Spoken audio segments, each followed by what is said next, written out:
이 땅의 가족 관계, 그리고 친구 관계, 그리고 우리 교우 관계, 이 모든 것들이 저 천국에 가는 순간에 어떻게 바뀌거나 어떤 상황을 맞이하게 되는가, 그 부분을 같이 나눠보도록 할게요. 성경은 우리의 관계를 천국에 이어진다, 안 이어진다에 대한 관점으로 잘 말씀을 하지 않으세요. 성경의 관점이 어떤 사람은 천국에 가면 완전히 포맷이 돼버려서 하나도 모른다 이렇게 얘기하기까지 합니다. 과연 그럴까? 지금 현재 가족, 특별히 부부관계, 자녀관계, 그리고 부모와 자녀의 관계가 천국에 가면 그 관계가 유지되지는 않을지 모르지만 완전히 포맷이 돼버려서 모든 사람들이 서로 모르게 되는 그냥 생면부지의 사람으로 알게 된다, 이렇게 그렇게 맞게 된다라는 게 과연 맞을까? 아니면 지금 우리가 지금 관계 맺고 있는 이 관계가 천국에서도 그대로 이어지는 것인가에 대한 부분들도 좀 우리가 의문이 들 수도 있겠습니다. 그런 의미에서 성경은 너희가 천국에 가면 이렇다 저렇다에 대한 관점으로 많은 힌트를 주지 않는 좀 안타까움이 있어요. 왜? 성경은 우리의 관계에 대한 부분보다 예수 그리스도의 구원을 초점으로 기록이 되어 있기 때문에 세세하게 구체적으로 우리가 어떻게 저 천국에서 변화가 되고 어떤 관계를 유지할 것인가에 대한 말씀을 많이 주시지는 않습니다. 그러나 오늘 본문, 특별히 마태복음 22장을 통해서 우리는 하나의 힌트와 천국에서의 관계에 대한 암시를 얻을 수 있는 아주 중요한 본문을 오늘 우리가 함께 부활 논쟁을 통해서 함께 살펴볼 수 있다라고 할 수 있습니다. 오늘 본문은 예수님께서 사두개인들, 바리새인들과는 대척점에 있는 이 종교 그리고 정치 지도자 중에 한 그룹인 사두개인과의 논쟁에서 나오는 말씀이라는 것을 먼저 염두에 두십시오.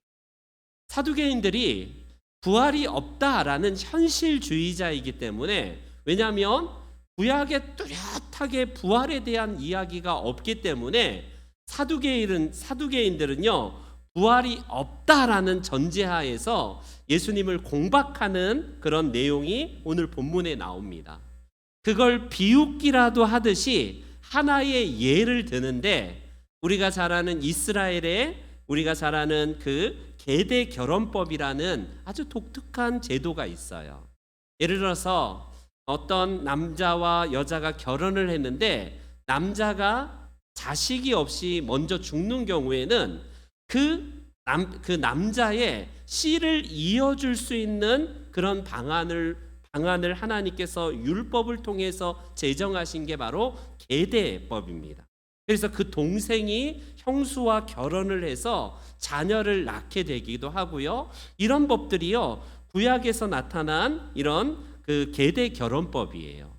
오늘날의 윤리적인 관점으로 보자면 무슨 이런 콩가루 집안 같은 법이 있나 싶지만, 이거는 그 가정을 보호하고 특별히 하나님께서 언약의 자녀를 그 가정을 통해서 이어지게끔 하시는 하나님의 특별 법입니다.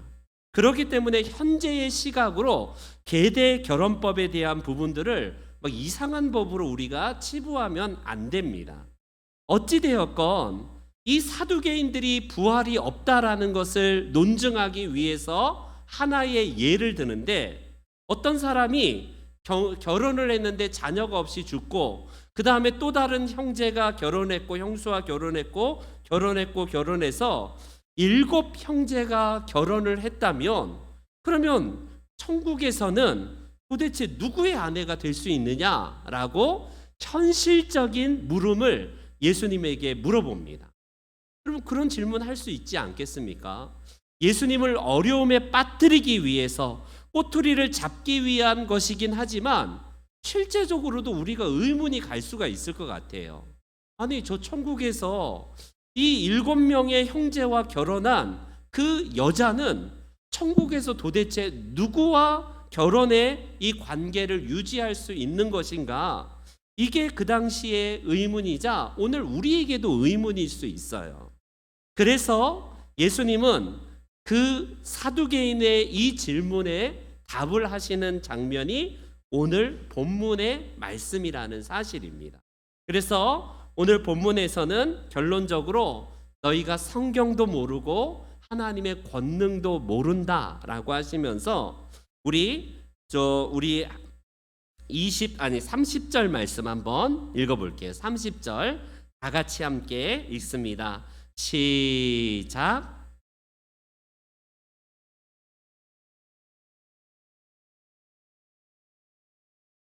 아멘, 아멘. 여러분, 이 본문에서 중요하게 예수님께서 가르치고자 하는 방점은 무엇이냐면 천국에서의 구체적인 가정 상황과 우리의 관계와 여러 가지 성경의 구체적인 상황을, 천국의 구체적인 상황을 가르쳐 주는 데 목적이 있지 않다라는 것을 먼저 꼭 기억하셔야 됩니다. 이 말씀은 부활이 있느냐 없느냐의 논쟁 속에서 나온 예수님의 말씀이라는 사실을 먼저 기억하셔야 돼요. 그래서 예수님께서는요, 만약 부활이 있다면 이런 모순이 생기지 않느냐라고 공박하는 이 사두개인들의 공박 속에서 그들은요, 어찌 보면요, 너무나 당연한 이야기를 하는지도 모르겠어요.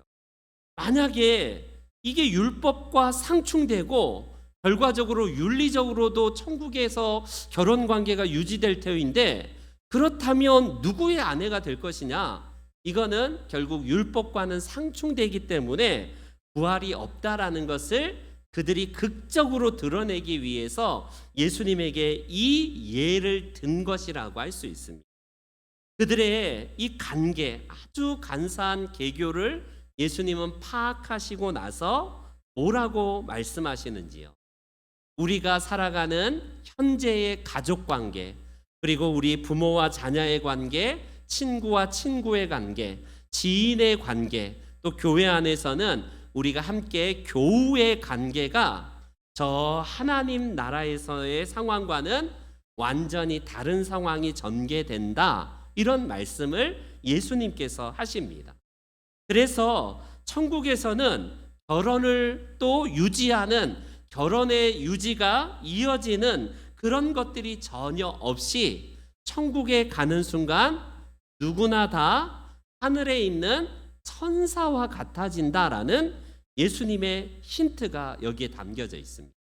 여러분, 우리가 천국에 가면요, 어떤 존재가 되느냐면, 이 땅에서 저희 집사람 저기 있지만 제가 천국에 들어가는 순간 같이 만약에 이제 천국에서 만나면 여보 하면서 막 반가워서 막 가서 껴안고 한번 뽀뽀 좀 해봅시다, 이렇게 할까요?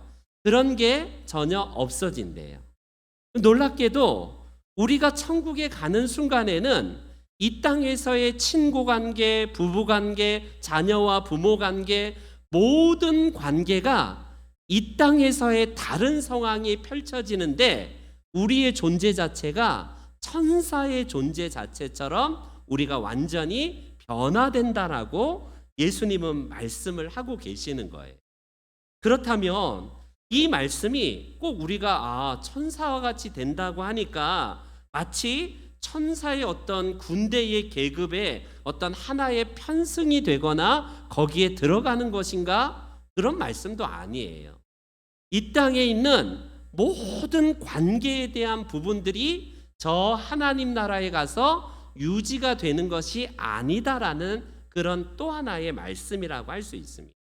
그러면서 하시는 말씀이 뭐냐면요, 이 32절 말씀을 보면 우리 예수님은 이런 말씀이 하십니다. 하나님은 죽은 자의 하나님이 아니요 어떤 자의 하나님이라고요? 살아있는 자의 하나님이시다, 이런 말씀을 하고 계세요. 여러분, 하나님께서 죽은 자의 하나님이 아니라 살아있는 자의 하나님이다 라는 것은 무엇이냐면, 결과적으로 하나님께서 우리가 믿고 있는 율법과 이런 것들, 특별히 아까 그 사두개인들이 예를 들었던 아주 그냥 극단적인 예이긴 하지만 어떤 사람이 결혼해서 자녀를 잊지 못하고 죽었을 때에 그 동생이 또 동생이 해서 7명의 형제가 그 형수와 결혼을 해서 자녀를 못 낳게 되는 그 계대 결혼법 같은 것들이 이 땅에서만 적용되는 것이지 저 하나님 나라에서 유지되는 법은 아니다라는 말씀으로 죽은 자의 하나님이 아니라 살아있는 자의 하나님이시다라고 말씀을 하고 계세요. 그렇기 때문에 예수님이 의도적으로 오늘 본문에서는요, 나는 아브라함의 하나님, 이삭의 하나님, 야곱의 하나님이라고 지칭합니다.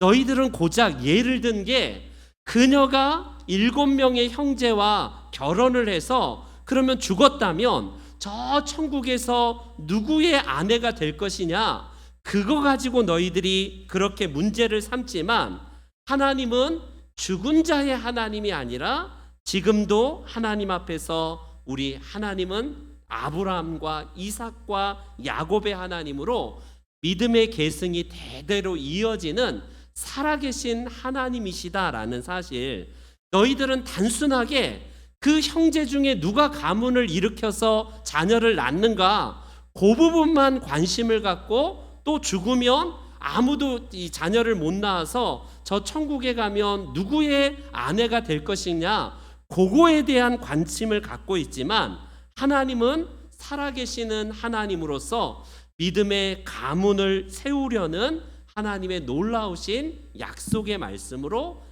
예수님은 이 질문에 답을 하시는 내용입니다. 살펴본 대로 여러분, 사두개인들이 율법을 잘 알아서 예수님 앞에 이런 말씀을 할까요? 그들의 목적은 단순해요. 예수님을 어떻게든지 올무에 빠뜨리기 위한 것이기 때문에 주님은 이렇게 말씀하지 않습니까? 너희가 성경도 모르고 하나님의 능력도 모른다라는 이 말씀을 하고 계세요. 반대로 여러분 한번 생각해 보세요. 성경을 잘 알게 되면 너희들은 하나님의 능력도 알게 될 것이고 부활도 결국 알게 될 것이기 때문에 그 부활이 없다라고 하는 것은 어불성설이다. 너희들은 하나님이 안다면 하나님의 능력과 성경에서 말씀하는 참된 부활도 너희는 부인할 수 없을 것이다 라는 역설적인 예수님의 말씀이에요. 그렇기 때문에 오늘 본문에서 우리 예수님께서 말씀하시는 이 말씀은 단순하게 부활이 있냐 없냐라는 의미가 아니에요. 그리고 저 천국에서 단순하게 결혼 생활이 유지되느냐 우리가 유지되지 않느냐 이것도 아닙니다. 우리 예수님께서 구체적으로 우리가 천국에 가면 어떤 상황으로 본질적으로 바뀌는지는 명확하게 설명을 하지 않다 할지라도 딱 하나 중요한 단서는 우리가 천사와 같은 영적 존재가 된다라는 사실입니다. 그래서 여러분, 우리가 성경에서 여러 가지 이제 우리 관계에 대한 부분들을 말씀할 때에 계시록 말씀에 이런 말씀이 있어요. 계시록. 우리 한번 계시록 한번 같이 한번 읽어볼게요. 21장 다 같이 시작.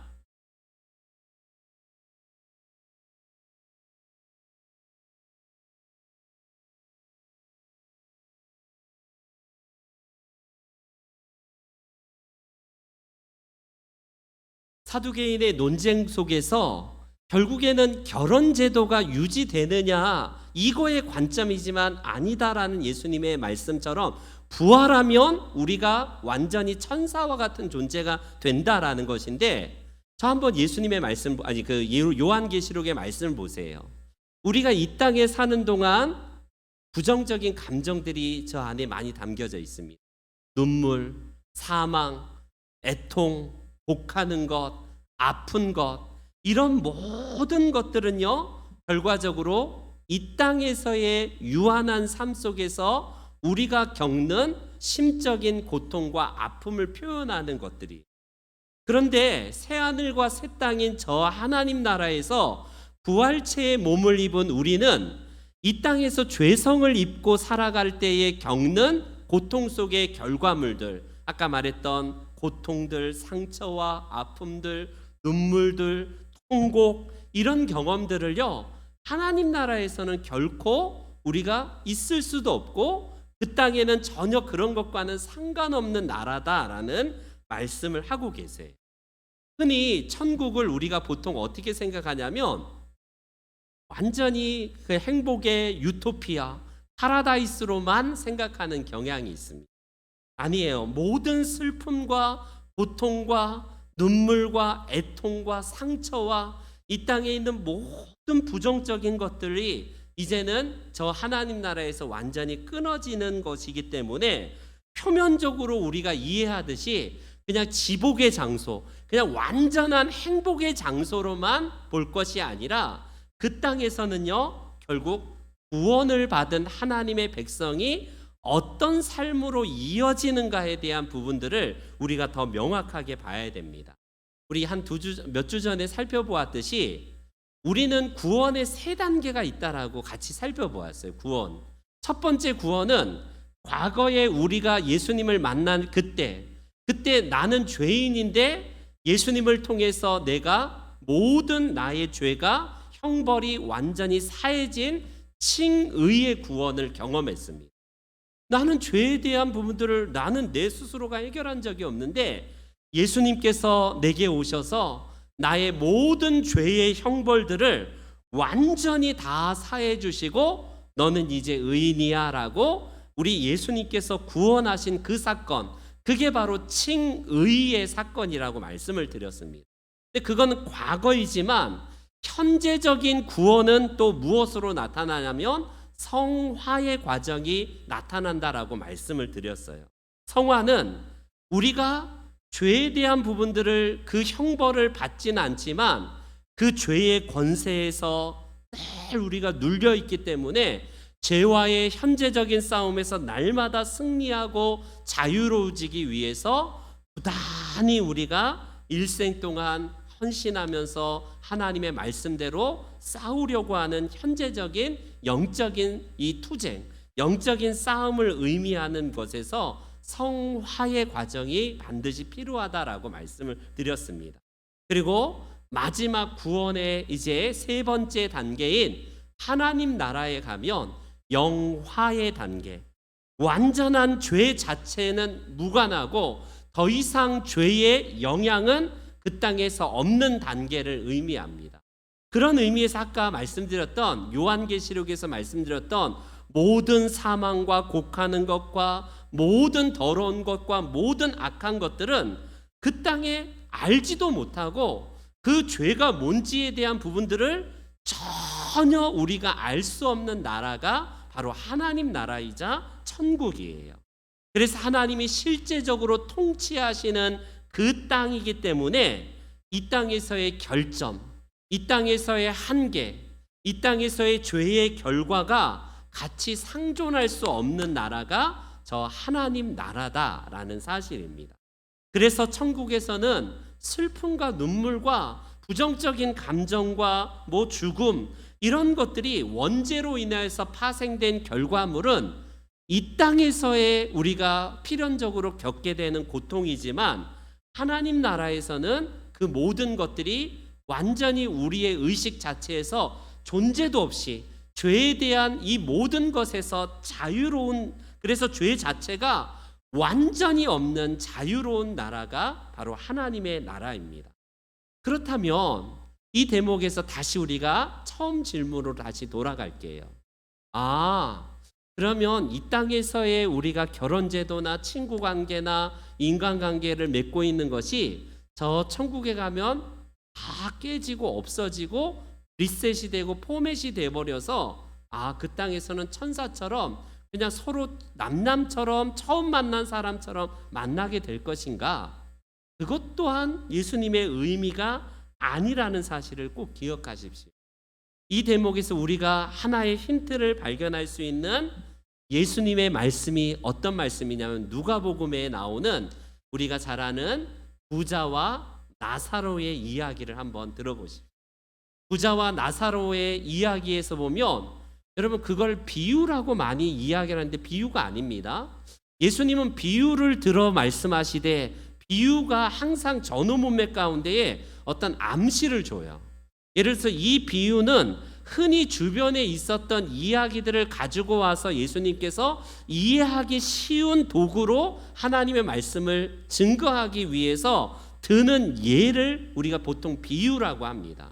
근데 누가복음에 나오는 이 죽은 나사로와 부자의 이 이야기를 예수님은 비유라고 이야기하신 적이 없어요.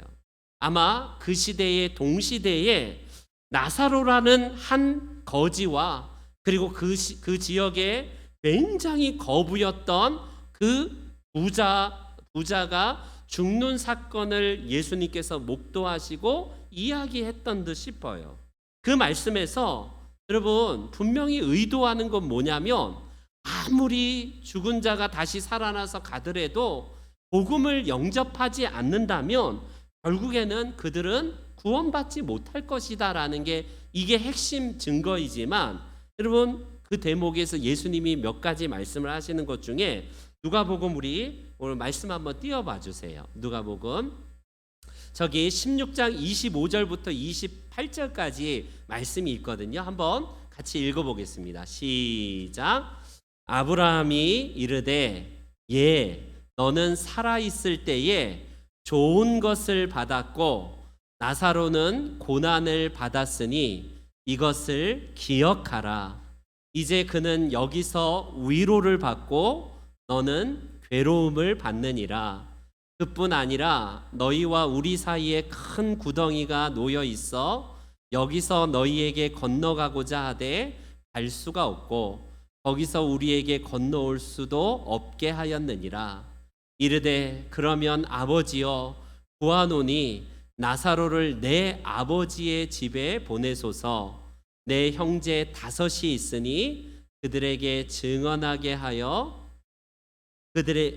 그들로 이 고통받는 곳에 오지 않게 하소서. 여러분 이 말씀에서 천국에 가든지 지옥에 가든지 우리의 기억이 완전히 포맷이 돼버려서 이 땅에서의 일들이 싹 없어진다는 단서는 하나도 안 나와요. 놀랍게도 나사로를 부자가 기억하고 있다는 사실을 꼭 기억하십시오.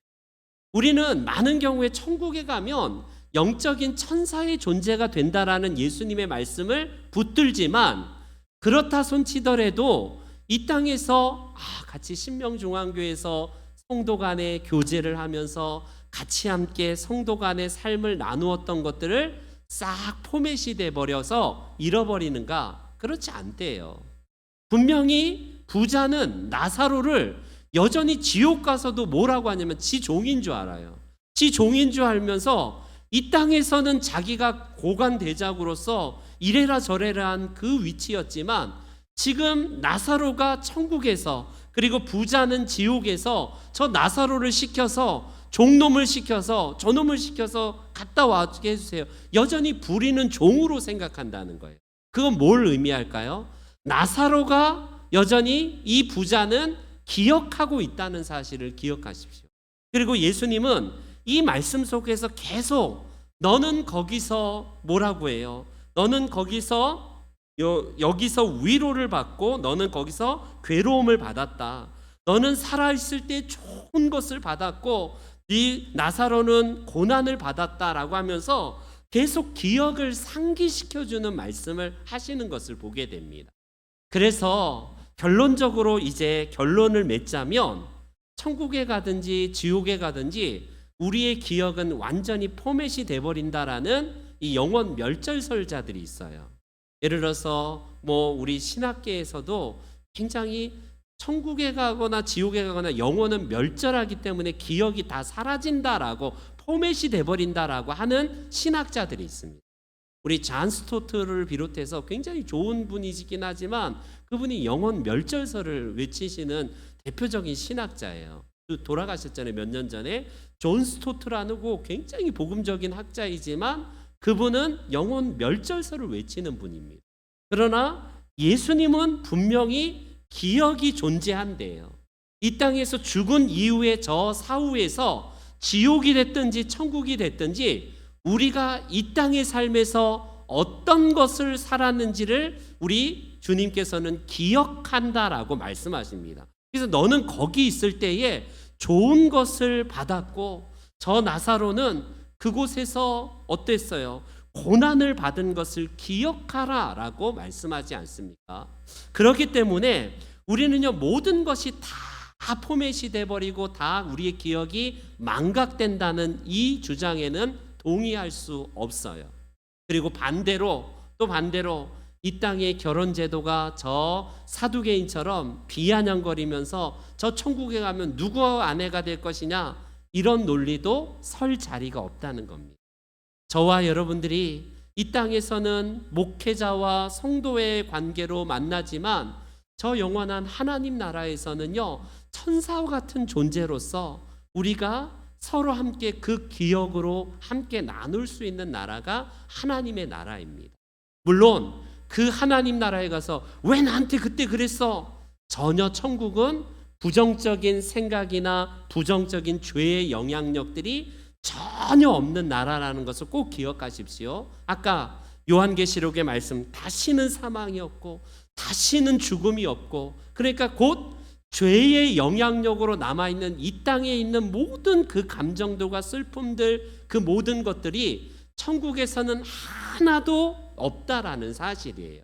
그러나 분명한 건 무엇이냐면 우리의 기억이, 그래 그때 우리 함께 신앙생활했던 누구누구 장로님, 누구누구 집사님, 물론 그때도 장로님, 집사님, 누구님 뭐 이렇게 부르지 않을 거예요. 모르겠습니다. 성경은 명확하게 그 관점으로 이렇게 구체적으로 설명을 하지는 않지만 우리의 기억과 의식이 여전히 이 땅에 있는 그 신앙생활과 우리의 관계에서 나왔던 그 모든 것들을 기억한다라는 사실입니다. 그렇기 때문에 여러분, 천국에서는 천사와 같은 존재이기 때문에 결혼 제도라는 게 있을 수가 없어요.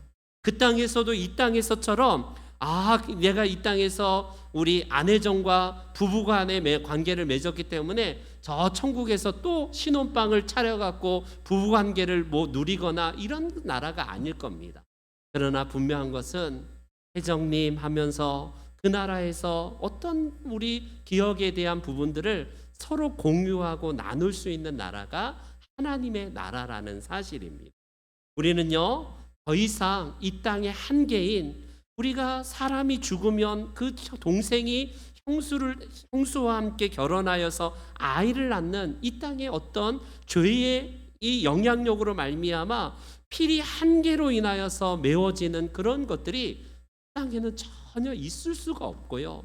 그런 것들이 유지가 전혀 필요 없는 나라가 되지 않겠습니까? 그래서 결혼도 없고 천사와 같이 변해도 그때 맞아 우리 형제였죠. 우리 같이 함께 부부였죠. 그때의 그 기억은 반드시 남아있다라는 사실입니다.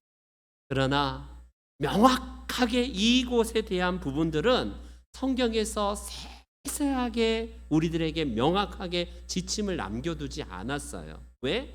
관점이 예수님께서 우리를 어떻게 구원하셨는가, 예수님을 가르치기 때문에 성경은 우리가 어떻게 그 땅에서 관계를 유지하는가에 대한 관점에서 성경은 자세한 힌트를 주지는 않습니다. 그러나 결론적으로 우리가 이 땅에서의 기억은 여전히 천국에서도 기억이 남지만 부정적인 기억들은 다 없어지고 우리의 삶 가운데에서 아름다운 기억을 통하여서 그 관계에서 오는 아름다운 기억이 천국에서도 함께 공유가 될 것이에요. 저와 여러분들은 이제 하나님의 자녀라는 그 오직 한 가지, 그리고 영원토록 우리 예수님과 세세 무궁토록 영광스러운 하나님의 자녀로서 통치하는 그 나라에서 다시 만나게 될 겁니다. 바라기는 저와 여러분들이 함께 이 땅에서의 삶이 아름다워지기 위해서 정말 성도를 귀하게 여기고 지체를 귀하게 여기면서 함께 믿음 생활하는 지체, 그리고 우리가 무엇보다도 부부간에 우리의 자녀간에 아름다운 하나님께서 맺어주신 그 소중한 관계를 더 아름답게 그렇게 유지해 가시고 하나님의 은혜로서 유지해 가시는 저와 여러분들의 삶이 되시기를 주님의 이름으로 축복합니다. 아멘.